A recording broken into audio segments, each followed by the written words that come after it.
Good afternoon, everyone. It's really lovely to have you here with us for the second session in the Colchester and Ipswich Museum's Decolonisation and Democratisation series. Today we're joined by a few speakers who are going to be talking about their experiences of projects they've been working on which involve communities from quite large geographic areas. That obviously presents a variety of opportunities and challenges, so I'm looking forward to hearing from them. The plan for today is to give the floor to each of those speakers for about 20 minutes each, and we'll be able to ask them questions that you have after that. So if you do have questions, please pop them into the chat, the YouTube chat, and we'll be busily working away to make sure we can get as many of those fielded to the speakers as we can. Bear with us because we're quite new to this whole Zoom conference thing. But like a glorious pantomime horse, you've got me at the front and Lib at the back end doing our best to make things run smoothly. So without further ado, I'd like to introduce our first speaker, Amy Cotterill, and she's the former Museum Development Officer for Essex County Council. In that role, she was pivotal in planning and delivering a project called Snapping the Stiletto, which was a vast piece of co-production work which sought to challenge the negative stereotypes associated with girls and women in Essex. Amy, are you happy to start? You've got everything you need? Yes, thanks, Mel. Just turn the video on. Over to you. Okay, thank you. Right, so as Mel said, I was previously the Museum Development Officer for Essex, and Snapping the Stiletto was a county-wide project that initiated off the back of a World War I memorial project that the county education group was running called Now the Last Poppy Has Fallen. And sorry, I'm just having some trouble with my PowerPoint, but hopefully that will open up shortly and you'll be able to see it. Here we go. So yes, Now the Last Poppy Had Fallen was a project that brought together museums from around the county to research and share stories of the impact of the war on the county. And as the project was coming to an end, the museums came to me as MDO and asked, so what are we doing next? It was in the lead up to the 2018 centenary of the first British women getting the vote. That year was also then the 90th anniversary of all women in Britain getting the vote, and the 50th anniversary of the Dagenham Ford workers strike, which obviously was a key local story for women. And it seemed an obvious subject to tackle for our next county-wide project. Essex women are sometimes described by academics as the modern folk devils. They're portrayed in the media as promiscuous, ditzy, wearing white stilettos and leopard print and going out and getting drunk and plastered in fake tan. And that is not true for the vast majority of women in the county. And even when it is true, so what? Why are those negative traits? They're blamed for or seen as representative of the ills of society, and that's just nonsense. So it was a stereotype that is deeply associated with Essex and something that we wanted to tackle through the project. Also, as we were developing the funding bid, so many women's issues were becoming to the forefront. The period poverty tax, young women not being able to get sanitary products in schools, the election of Donald Trump, all of these things were bringing the issues suffered by women to the forefront, and it just seemed such a timely subject to tackle. The project was a partnership between a group of museums around the county and was funded by the Esme Fairbairn Collections Fund. that fund particularly looks to promote research into existing museum collections. And we realised very early on in the project that museum collections have been curated historically by white middle-class men, and they have collected and researched the stories that interested them, usually about other white middle-class men. Women's stories in museums are typically limited to the domestic gallery, and we wanted to rummage through those storerooms and find out what else is there beyond mangles and early vacuum cleaners. We also wanted to make those collections as available as possible. And as a museum development officer, I also wanted to help museums develop new skills in reaching audiences and recruit new volunteers, and also improve their cataloguing so that women's stories would be easier to find for those searching their databases. We were ambitious in the number of outputs we wanted for the project.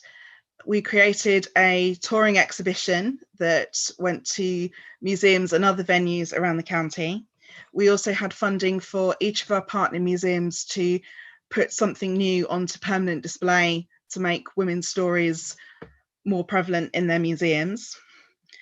We organised a festival for International Women's Day in partnership with the University of Essex. We also worked with them to develop an undergraduate module. We ran events around the county, created videos telling some of the stories of Essex women, and created resources for schools. We also ran quite an extensive social media campaign using the hashtag #StrongEssexWoman, encouraging members of the public to share their stories and images of women who were important to them and themselves, and to show that we come in all shapes, sizes, and aren't just the stereotype. We were very, very keen that this was a project by Essex women for Essex women. And we were very clear that our definition of an Essex woman was any woman living or who had lived for a significant time in Essex. They didn't have to have been born here, and they didn't have to still live there if their roots came from Essex. We also said that a woman is anyone who self-defines as a woman, and that was incredibly important to us, that it was a safe space where people could share stories. We looked to co-produce as much as possible. We worked with local groups involved in craftivism and joined up with existing projects. So in the bottom left-hand corner of the screen, you can see a display of the Dangerous Pockets project, where women around the country were creating pockets to celebrate women that they respected. And this project originated in the county. We also co-produced our festival with talks not just coming from the partner museums, but doing an open call to members of the public. And we had women sharing stories about their mothers, their grandmothers, alongside more academic talks from university lecturers and curators. We were also keen to look at other ways of reaching out with our stories that were perhaps a little more non-traditional.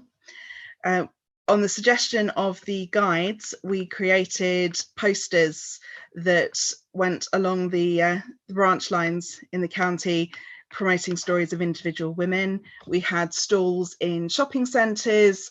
We went to theatres that had plays on. We popped up all over the place with our displays and information.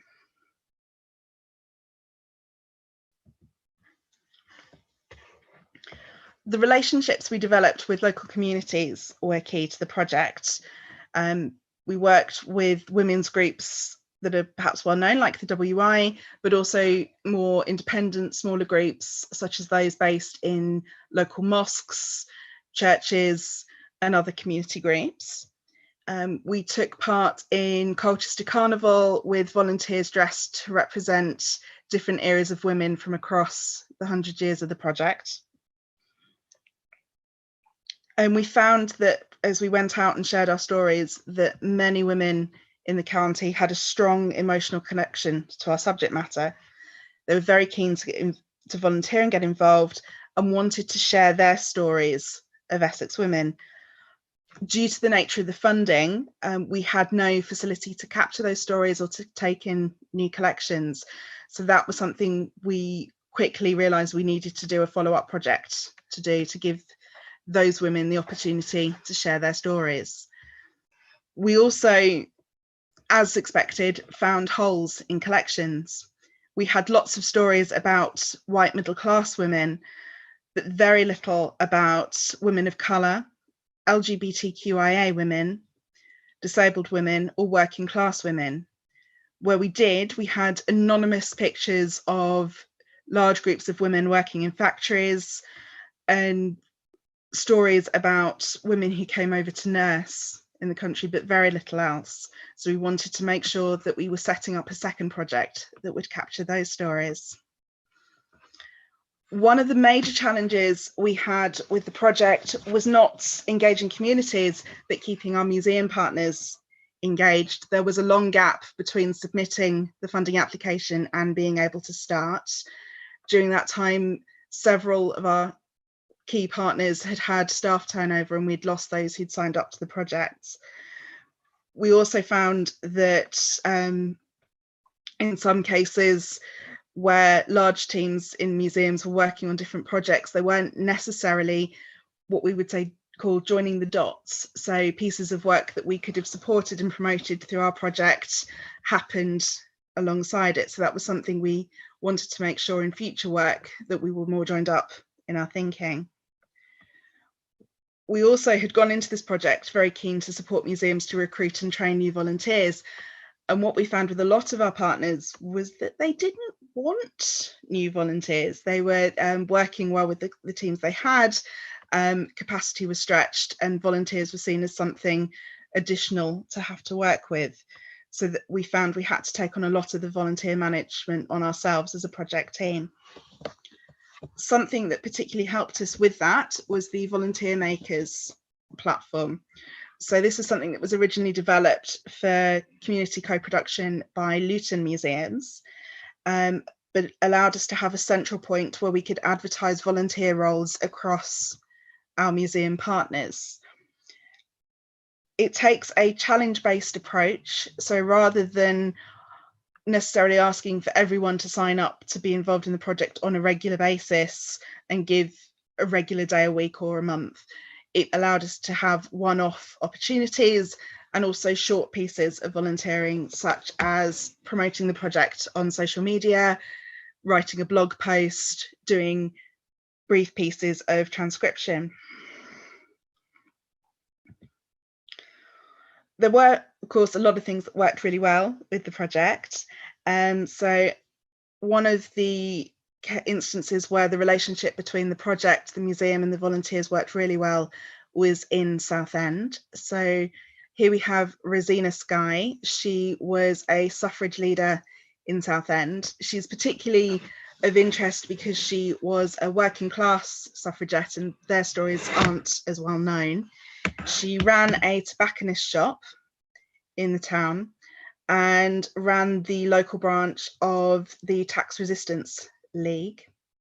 And the volunteers here found out a lot of information about her. They found records that she had travelled with Emmeline Pankhurst to America to raise funds for the suffrage cause.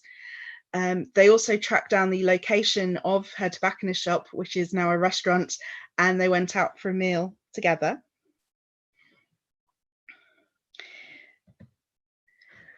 We were able, through the volunteering platform, to work around other people's commitments, and it helped us diversify the volunteer base beyond those that usually work in museums.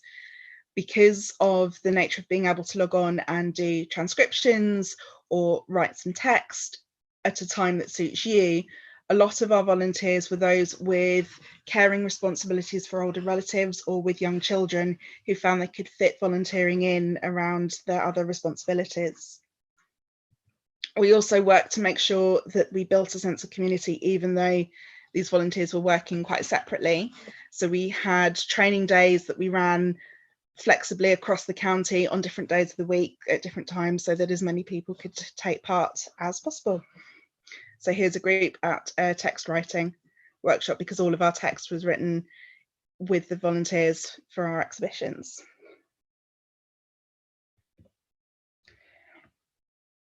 Micro-volunteering also worked really well through the platform, because Volunteer Makers captures the amount of time your volunteers are spending on the project down to the minute. If they're spending a couple of minutes to log on and check your social media, they can record that. And when you're filling in reports to your funders about time donated by volunteers, that was incredibly useful. So here we have on the right a notebook from Essex Police Museum that was through one of their first civilian female police officers from 1918, and we were able to have that entirely transcribed through the project. We also have on the left some of the event volunteers who helped us with our festival for International Women's Day. So what's next? As I said, we had quite early on identified holes in the museum collections that we wanted to fill, and ways in which communities wanted to connect with us that we weren't able to support through our current funding. So I wrote an application to the National Lottery Heritage Fund for a follow-up project. We particularly wanted to actively collect stories of working class women, women of colour, LGBTQIA women, and we were covering the period from 1918 to 2018, which is such a key period for the involvement of LGBTQ rights, and that just isn't reflected in museum collections. So we really wanted to make sure those stories could be told. We'd also then realised through the project that only 16% of biography articles on Wikipedia are about women. So we wanted to build in opportunities for those stories to be shared and told and more accessible to the public in that way. So there is going to be a Snapping the Stiletto 2. Unfortunately, I no longer work for Essex County Council, so I'm not involved, but I believe Kaylee, who's the new project manager, is watching. So hi, Kaylee. So she and Luella Selfridge are running the project. They'll be actively collecting.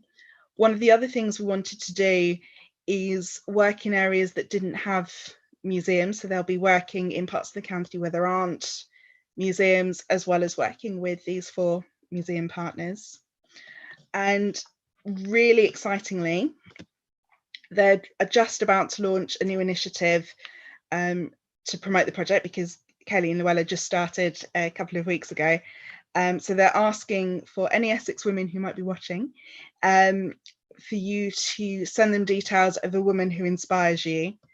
And they're going to be working with their community partners to select 5 women who will have their portraits created by a professional illustrator, and they'll become the faces of the new campaign.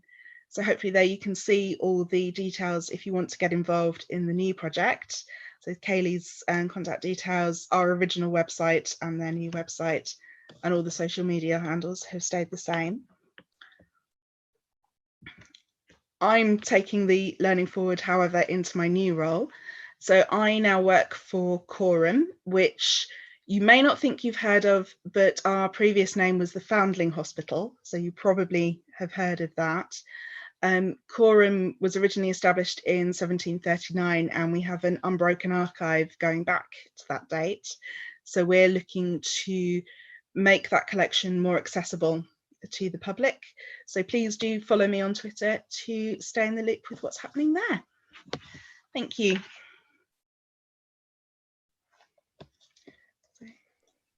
Thank you, Amy. That was really lovely to listen to, because I've seen the project evolve as you worked on it, but it was really great to kind of look back and reflect on what worked and how you did things. I really love the idea of dangerous pockets. I will be, yes, I'll be asking you more about that, I think. It comes from a poem about how women weren't allowed pockets in their clothes because we could hide seditious materials. Well, quite.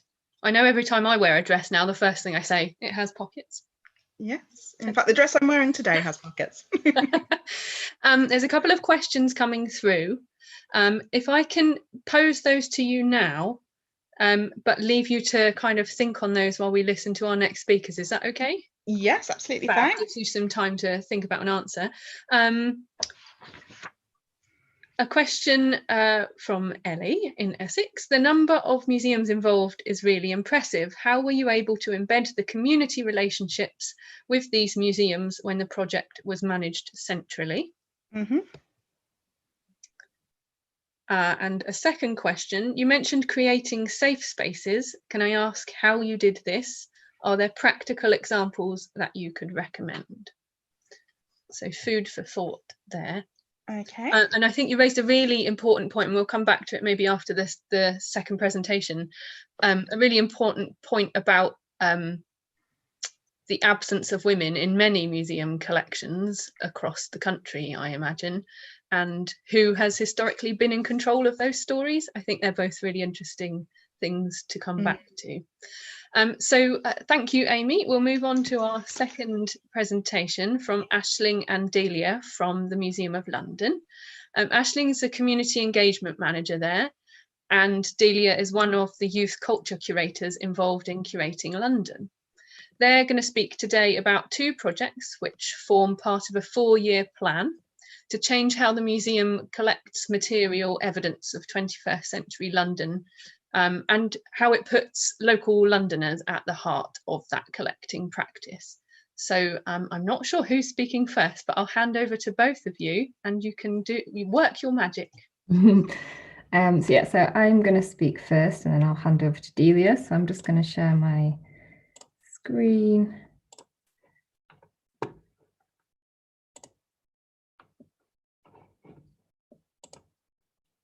So I'm hoping that's got our presentation up on screen now, but if not, then someone please let me know.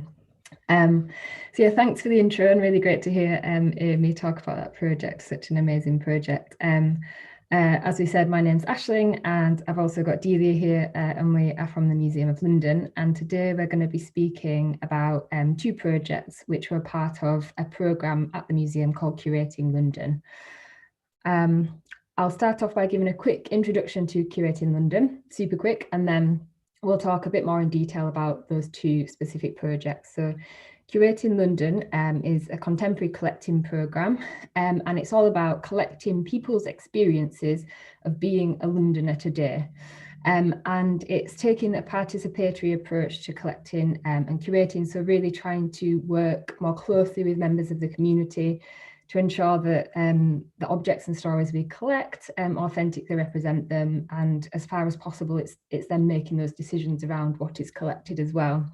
And it's about trying to change practice, so democratising museum practice, recognising the people who we work with as experts in their own experience, and also ensuring there are people from a range of backgrounds actually in the museum workforce as well. So there's quite a lot of internal work on things like that. And just thinking about the knowledge that's been traditionally valued in museums and broadening that. So changing our perceptions of who's an expert and who it should be telling the stories in our organisations.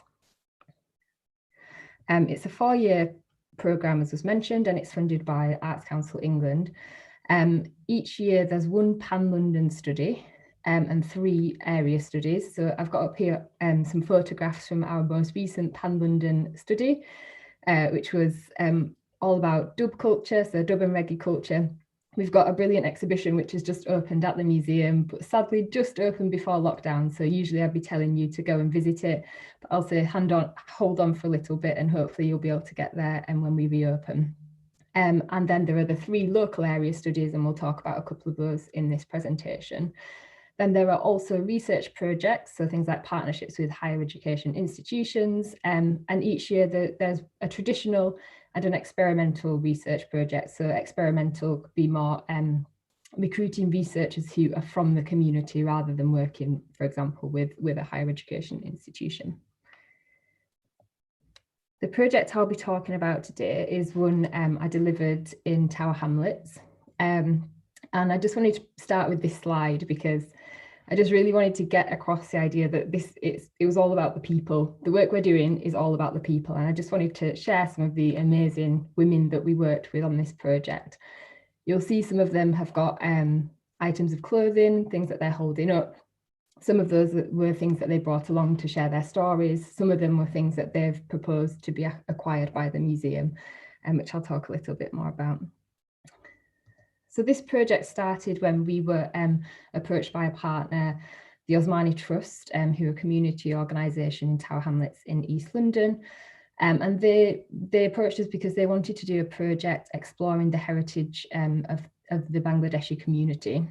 And they particularly had an interest in focusing on women in that community. So similar strands to things that were mentioned before, in terms of they felt that the stories of women were not captured and shared that much within the area, and it was something that they wanted to work on. Now, they're a really great organisation, and they work mostly with the Bangladeshi community, a lot of work with young people, and particularly working in disadvantaged areas, those areas around Tower Hamlets, East London. And it seemed like a great opportunity for us. We've actually been doing quite a bit of work with the Bangladeshi community over the past few years, through a lot of some of the other work I do, building community relationships in Tower Hamlets. We've had big family festivals organised in partnership with the community before, so it was a good fit for both of us. And it was about matching up what both organisations wanted and needed. So for Osmani Trust, they were really keen to explore their heritage and build the skills of their young people.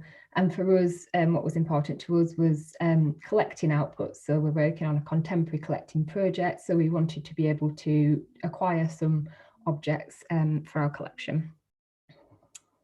So we developed a project together. We developed a set of research questions, which you can see up here on the screen. So these were based around how Bangladeshi women in London negotiate their relationship with traditional clothing, how the clothing is used to articulate identity, how attitudes have changed over time, and how dress politics help us appreciate the nuances of people's lived experience. If I'm being completely honest, and I will be honest in this talk, these research questions weren't planned as collaboratively as I would have liked.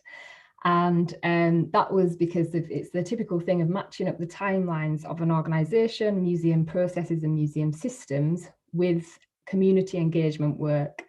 And so we were in a situation where I quite early on had to send quite a level of detail about the project that we were delivering, basically to get signed off by our steering group, which meant that it was a little bit difficult to spend the amount of time that I would have liked with the community group developing this set of questions. Obviously, I found that really frustrating, kind of coming up against those museum systems that didn't allow us to deliver the project in the way that I would want.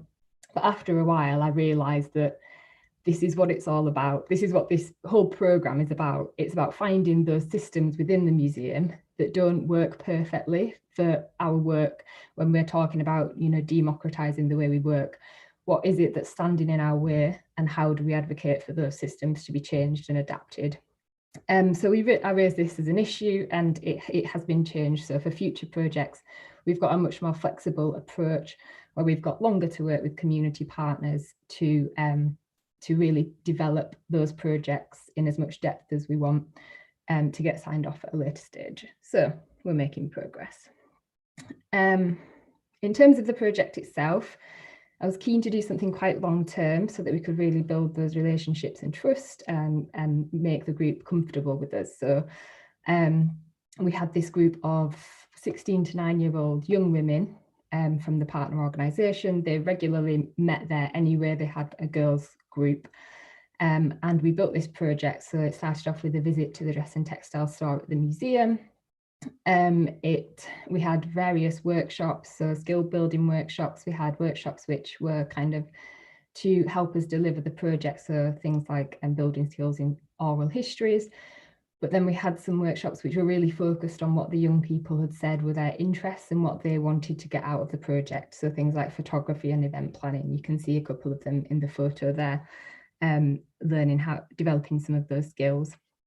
And Then we had various events, so events planned by myself, which put some of those skills that had been learned into action, bringing together different generations.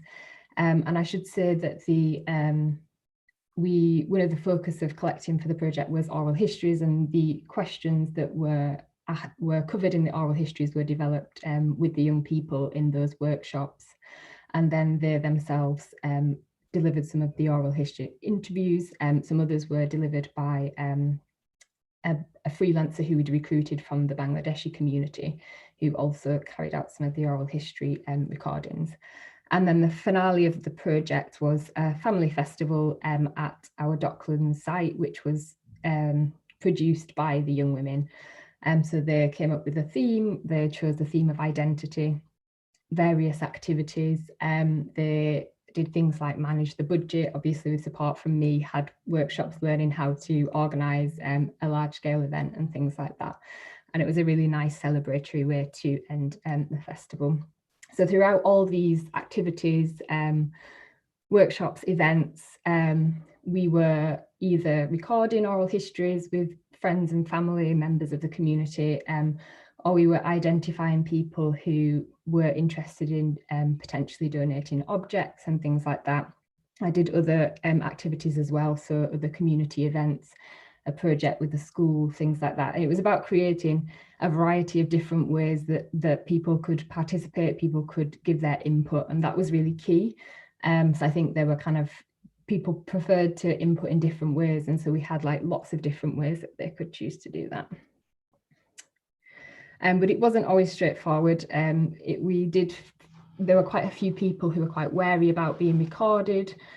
So for example, we had a couple of examples. Somebody said that they had recently spoken about mental health in the Bangladeshi community, and they'd faced a backlash for doing so from their community. So people were quite wary at times.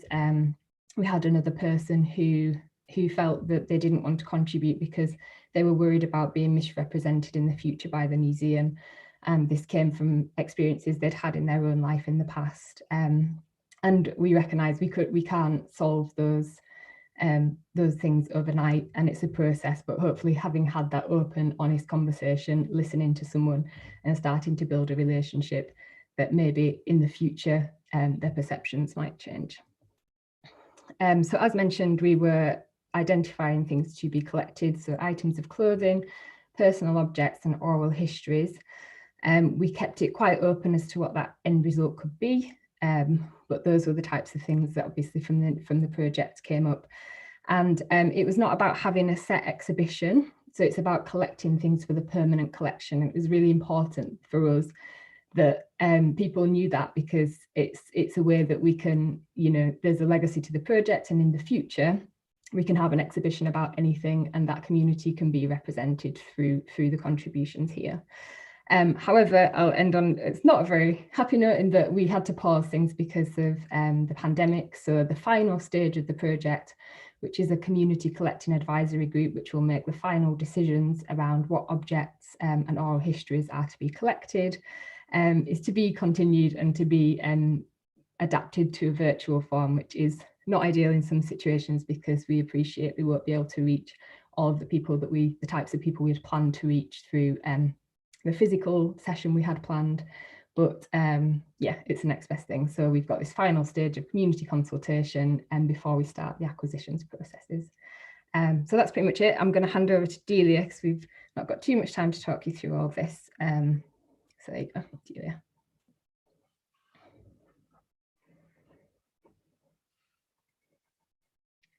And you need to unmute yourself, Dhelia. Sorry about that. My name is Dhelia. I'm the youth culture curator at the Museum of London, working on Curating London.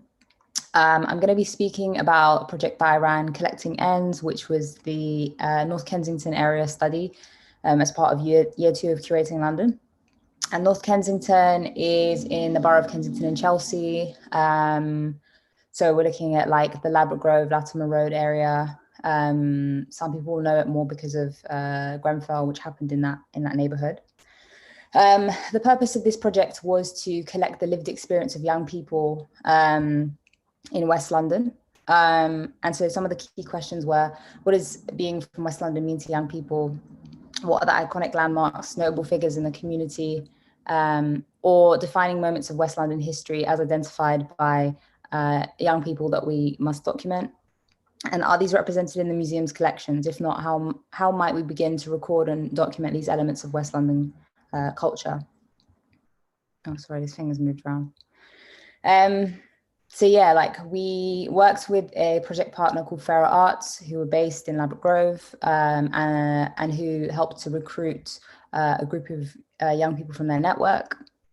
The beginning of the project essentially was like a 6-week training program that was supposed to be introducing the idea of collecting and curating to this group of young people, both from like an institutional perspective of what do museums think of as collecting and what do we mean by that, but also from the flip side of like what does collecting look like as done by grassroots DIY organizations, artists, collectives in the city. So we tried to expose the group to like both of those examples of both of those things. So we started off with a visit to the Museum of London stores, where there was a talk by 2 curators who basically showed some objects that related to West London history. And the purpose of that was to see like what was present in the collections, but also what from their lived experience was missing. And that was supposed to basically like foreground them doing their own collecting project, which would kind of fill those gaps in. But it was also to get into the like heads of curators around like what is curating, what is collecting, like what is the museum looking for, what specifically does the Museum of London look for. So it was just getting into that way of thinking. And then, so that was the only session that was actually done at the museum. All of the rest of the sessions were trying to expose them to more like DIY collecting projects and grassroots initiatives. So we did sessions with Black in the Day, who are like a group that try to document the Black British experience. Projects like Authors of the Estate, which is like a publishing project on an estate in Northwest London. Just different like photographers who are doing collecting work, but potentially in ways that they're more familiar with, but they just don't call it collecting. Anyway, so we did sessions on like oral history with Soho Radio, photography sessions, just trying to kind of expose them to different mediums and things that they might want to play around with in their own collecting project. And we also delivered a walking tour, which was devised by three local residents of different like generations, who basically devised this tour that was looking at like landmarks to them and places that were significant to them growing up. So you had like older generations and younger participants on this tour that were kind of just like, yeah, talking about what is like conventionally known as like Notting Hill and Ladbroke Grove, and then what to them as residents are the places that they think are significant. So those were like, that was like the training sessions, which were about like the first 6 weeks of this project. Next slide, please. And this was all kind of preparing for them to do their own collecting project. So we had a shop front in the Portobello Arcade, which is like full of boutique shops, like quite inaccessible to a lot of people. And it's obviously like very expensive, you know, pricey land. And it's like a place where a lot of young people wouldn't have the opportunity to necessarily like do an activity or do a takeover. So basically this was the kind of culmination of the training. So they had this space and they had to think of a collecting activity that they could do within this space. So we talked about what was the experience that they wanted residents to have when they walked in, what are the kind of stories that they wanted to collect based on what they'd seen or not seen in the collections. And then we settled on this idea of a living room, but specifically a West London living room. So we had lots of conversations about like, what is a West London living room? What are the things that you will find in all those different households? But specifically because the group is quite mixed. So like quite a few Moroccans actually in the group we worked with, but we have, Spanish people, Filipino people, we have Black people in the group. So thinking about the fact that North Kensington is such a like super diverse area, what does that mean? What does a living room look like? How do you hold all those differences in one space? So essentially they brought objects from their homes into this space. And so you can see like photographs from their homes that they put up. This is all done on like £500, by the way. So if you can see the wallpaper all cracking, it's a little DIY thing. But they essentially, they also had a little budget to go onto the Portobello Market, which is right next to the shop front. and just buy other accessories. So also trying to like support the local economy and to build this. So this was all built in like half a day. And then the point of it was that they would devise questions and invite like friends, family, and people that they respected in the area to come and sit in this living room and share their stories. If you can see, like, there would have been like another sofa opposite this one. And so the idea was that it wasn't just like standard oral histories, but it was more like conversations. So often there'd be like maybe 4 or 5 people having conversations around this table. And so we probably had conversations with about 30 different people, as in like formally actually recorded those conversations in that space. And yeah, they devised the questions based on the things that they wanted to know about people. And I think because also a lot of them had personal relationships with the people they were interviewing, they might have interviewed their parents or their friends or their youth worker. It meant that they could have more like intimate and like they could get to the point of the oral history quicker because they knew them so well. So there's like a really like conversational tone to a lot of the interviews. So this was like the bulk of the collecting that they did collectively. Next slide. And these are just like, we also took portraits of people in the living room space. Next slide. So then we wanted to test out this idea potentially for like an advisory panel that was supposed to happen somewhere during this like COVID moment, but has been postponed. We're trying to test this idea of microgrants and like what happens when you give young people small like funds to basically start their own project up. What would they end up collecting? And I guess it is part of that conversation around democratization. When you give over resource, like what can happen in that space? And so we gave like small microgrants of £500 to young people from the project that wanted to start up their own mini collecting project. And so these are like just 2 photos from 2 of those projects that came from that process. The one on the left is a project called Beauty Treatment, which is run by Alyssa, Isip, and Allegorical. And the project is basically looking at like what it means to be a young woman in West London, and just like basically following this group of young people in the chicken shop, in the nail shop, and it's just a photography project exploring that. And then on the right, you've got West Side Stories, which is a project which is specifically looking at the experience of siblings, and how like between a 15-year-old brother and a 20-year-old sister, how even though they come from the same family, their experience of their area will be different according to like age and gender. So that was like a project run by Prime Isaac, which she's going to expand. She's looking for funding to kind of expand that series. So this was just kind of like an experiment in what happens when you put the resource in the hands of young people. Oh, sorry. Next slide. I think I've got like 1 minute left. We'll get there.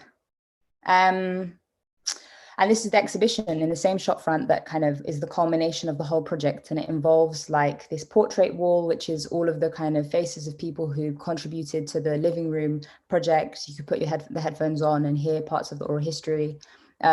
You also had like the work that was produced from the microgrants that was exhibited there, which is obviously a great opportunity for young people to have their work exhibited in this like safe, small experience. They could see people getting excited about it, and it motivates them to like carry on, like to expand their projects.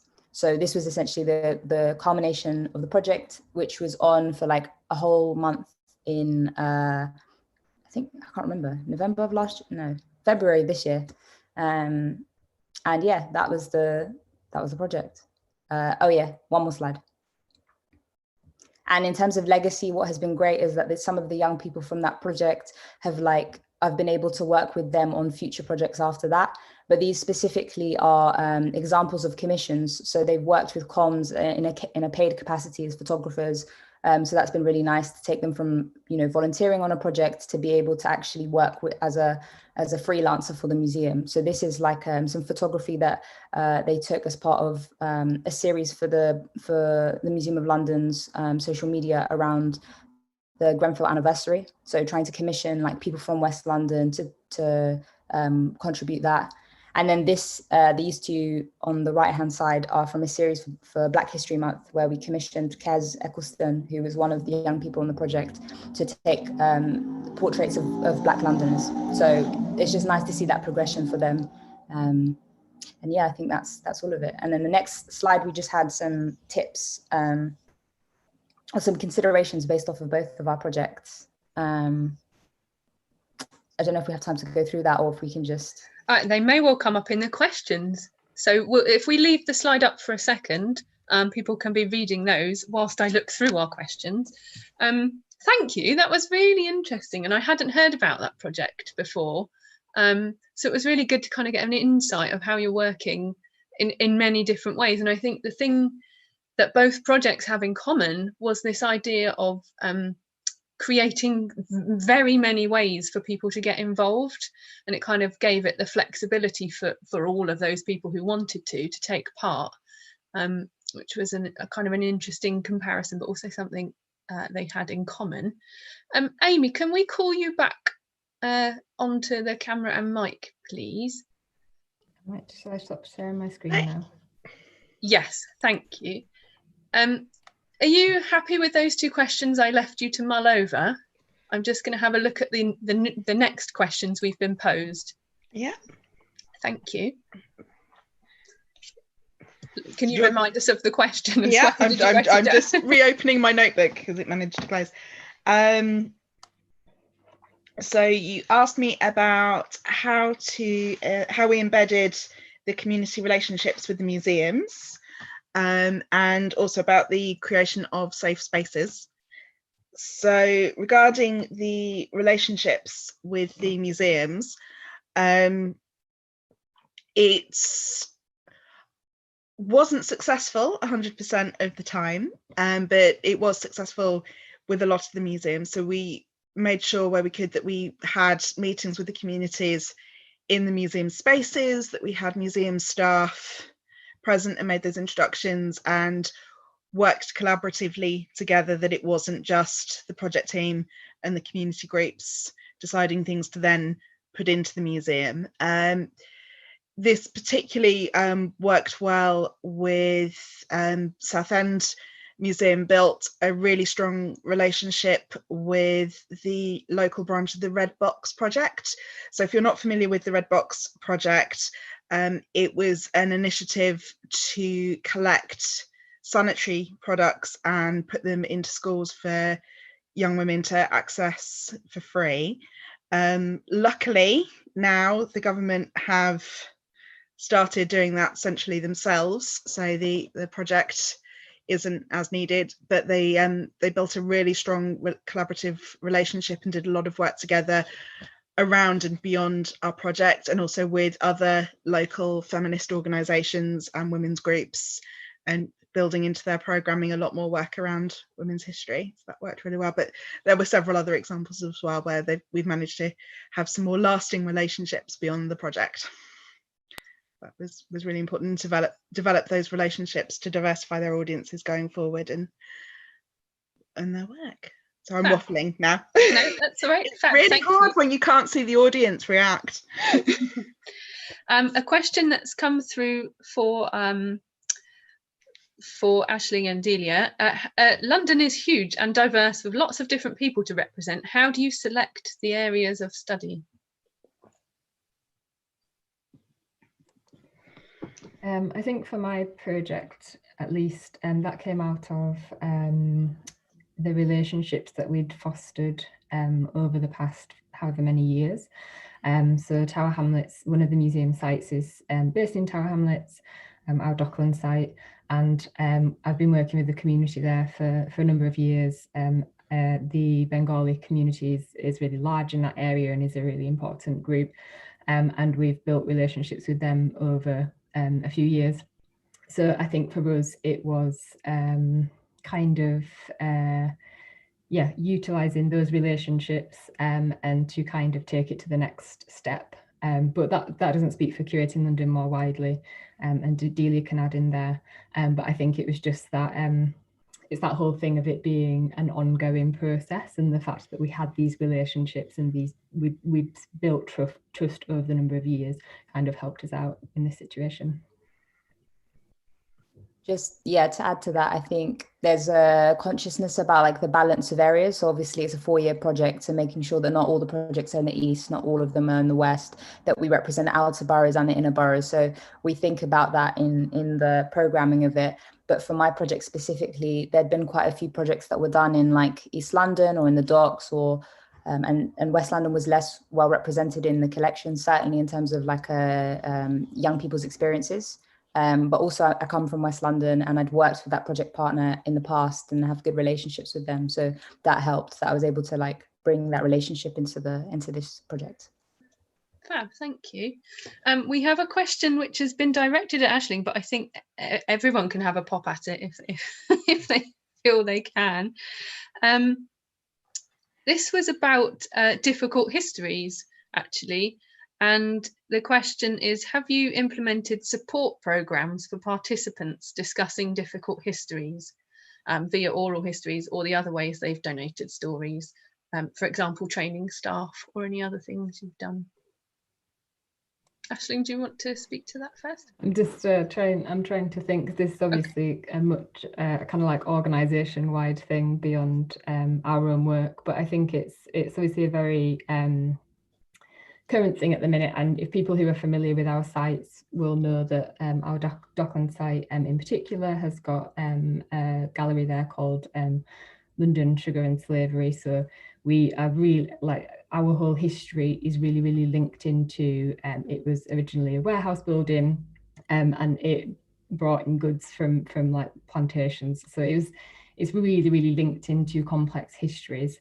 And it's something that obviously as staff we are aware of. In my experience up to now, and I've worked at the organisation for 5 years, we hadn't had any specific training, but it's something that I've heard of recently that has been organised. And this is from my perspective of working in the learning department and curatorial.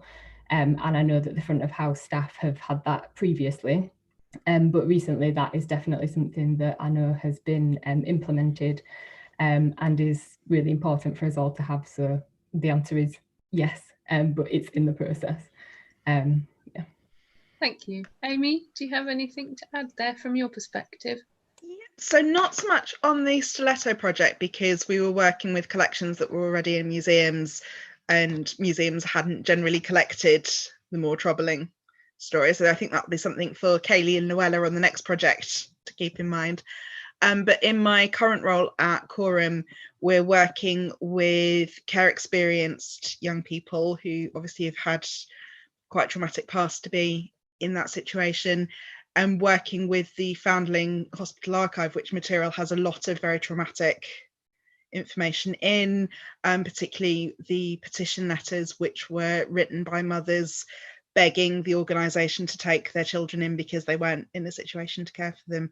So we've had to give a lot of thought that we are dealing with difficult stories that could trigger strong emotions, memories with the audiences we're working with. Being a youth organisation, we're well placed in that we have social workers on staff, and we've made sure that we've got money in the budget to pay for sessional social workers and other agencies to provide that emotional support and to be at sessions when needed in tackling those topics, to help both the participants and the staff dealing with those things. I think it's a really crucial point to put it in at the point of planning, isn't it? To kind of to budget for that when you're pulling ideas together and plans together. Yeah. Thank you. I'm just double checking for any more questions. We have had a few. If we run out of time and we can't answer them all, I'm happy to gather them and send them to you via email and see what your responses are, if you're happy with that. Mm-hmm. We've got a few minutes left, so we'll take another one.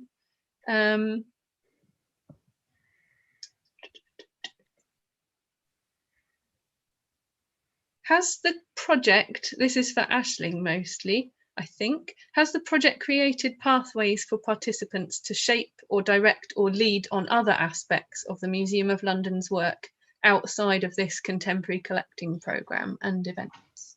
So I guess that speaks to kind of what we've been saying about legacy, I suppose.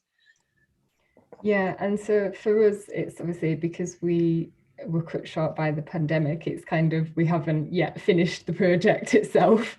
And so I think that's something that we're still actively thinking about, and we've definitely come together as the whole Curating London team to think about ways that we can work to ensure that we do create pathways for the people that we work with. I think Dhelia gave some really nice examples from her project of where that's actually been put into practice.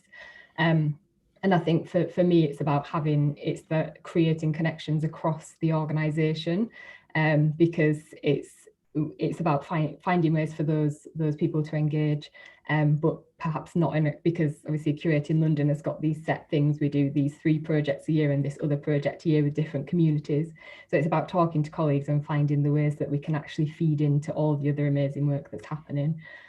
So again, sorry, still in process, but you can see some nice examples of how that's happened from the things that Dhelia talked about. I'd like to pose a last question to you all. Just a very quick response is fine. I'd like to ask you all what you're most proud of about each of these projects that you've talked about today. Dhelia, do you want to go first? Yeah, I'm really proud of the fact that, like, I think everything was done like ethically really well. So for example, even with our consent forms, we got like there was some confusion about like what it would mean for a museum to own, to like have the copyright and things like that. So transfer of rights was taken off of the consent form, so that they would have to make a decision about like where they wanted it, that they would still own the rights and they would give a license to the museum. And we had like really like detailed conversations about where they wanted their oral histories to go. So all of that process I'm proud of. But also I think the level of like ownership that the young people, or like pride that they had in saying like I'd made this happen, meant that we didn't even really have to post it as much on social media, because each of them were using their own social media platforms to push it out. So yeah, I'm happy with the way that people were treated and people were, the way the whole project was conducted. Great, thank you. Amy? Ooh, can I say 2 things? If they're quick. Okay, so I at the festival that we organised with the University of Essex, we had so many speakers from across the county talking about broad things. We had activities, craftivism, and we had drop-off points for the Red Box project and for another charity that has cosmetics and soaps and other object items like that are key, and distributing those at women's shelters. So I was really proud of that event. But also in a slightly less wholesome way, I'm very proud of the fact that we got to be a question on the chase. So we managed to get into public consciousness enough to make it onto a quiz show. Fair enough, that's a good one. That's good. Aisling, any quick points to add? I can't beat the chase, I'm sorry. Okay. Just like building the relationship with the young people, doing a project over 6 months and just seeing the kind of, that relationship grow was amazing, but also just kind of creating a bit of trouble within your own organisation and being like, actually, this doesn't work. And especially things like the wording about, like Dhelia mentioned, our consent forms, the wording, and being like, actually, we're working with people who might not have English as a first language, and this doesn't quite work and we need to change. So yeah, those 2 things, I think. Fab, thank you. Some great points to end on there. That is all we've got time for in terms of questions today. I'd like to thank you all for giving your time to us over this lunchtime. This recording is going to be available on YouTube very soon, and you can keep in touch with us via the hashtag #CultureD&D on Twitter. And our next session is going to be on the 18th of November, 6 till 7 p.m. We're going to be joined by Manchester Museums and the Science Museum, and we're talking about community created permanent displays. So that should be a really good one to tune in for. Thank you to Lib, my pantomime horse, and we will see everyone soon, probably virtually, but thank you for joining us. Have a good afternoon.